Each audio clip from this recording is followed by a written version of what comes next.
So have you watched the interview back, Harry? No. I can't stomach watching myself on TV. Well, that is one area, a common ground we share, but I have watched snippets. And? Oh, painful. You come across as a whining, arrogant delusional.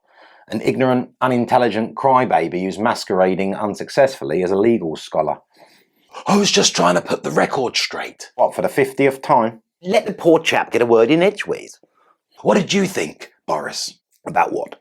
About my BBC interview?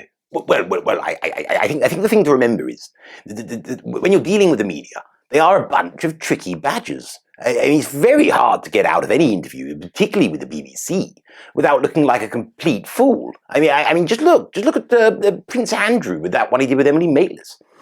Yeah, but Andrew's mentally retarded. We all know that.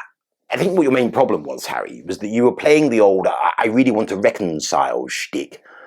But at the same time, you weren't really acknowledging that this was, you kind of started this.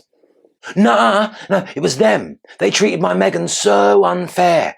All she was trying to do was uplift them, show them the way, invite them into an illuminated worldview. But all they did was treat her like some kind of trashy Hollywood C-lister with cavernous collarbones. I'm with you when it comes to the royal family's entrenched antiquarian approach to formality.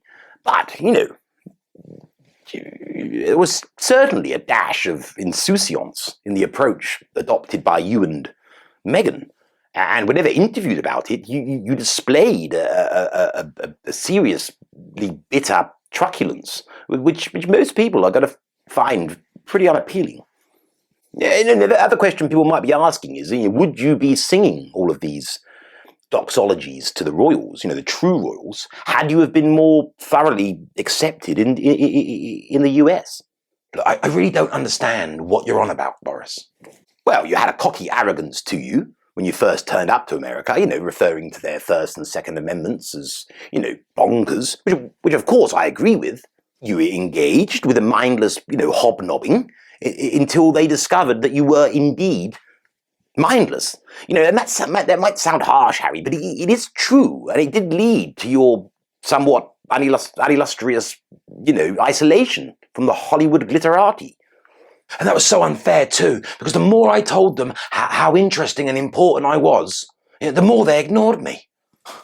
Indeed. And ever since then, you've expressed more interest in reconciliation, which might come across as, opportunism. And I wouldn't say you've sounded particularly contrite or apologetic. Yeah, but I'm not. Yeah, so it's almost like you want to have your cake and eat it too, Harry. You want reconciliation, but on your terms that still explicitly suggest that you're a victim. I'm going to be honest with you. You lost me. What he's trying to say is that you rocked up in the US, sheathed in a haze of hubris. Hubris? Prideful arrogance. Right. Slinging balls of mud at your once beloved family members whilst trying to schmooze the Hollywood set who found you uninteresting, unintelligent and entitled. And after Meghan started doing her unofficial state visits, leaving you looking like an awkward appendage, you started talking about returning to the UK and repairing rifts, which looks opportunistic. At best, considering you haven't apologised for anything you may have done to fan the flames of this current situation. Yeah, but I didn't do anything. Well, exactly, Harry. And throw in your unconcealed attacks on judges for being part of an establishment stitch-up, as well as divulging your opinion on the potential severity of your father's illness. I'd say all you achieved in that interview is reduce the likelihood of you ever returning to the UK and into the royal fold to almost zero. Yes, I would agree that it wasn't too successful. Oh, I don't believe this. So unfair. Give me a drink, barman. Oh, hold on. That's not how you ask for a drink in a bar, Harry. What do you mean? Look. Let's reverse roles. Look, I'll show you how to do it. May I have a drink, please, barman? Get lost. You wouldn't serve me. That was the video, and if you'd be kind enough to like, share, subscribe, and hit the notification bell, it would be much appreciated.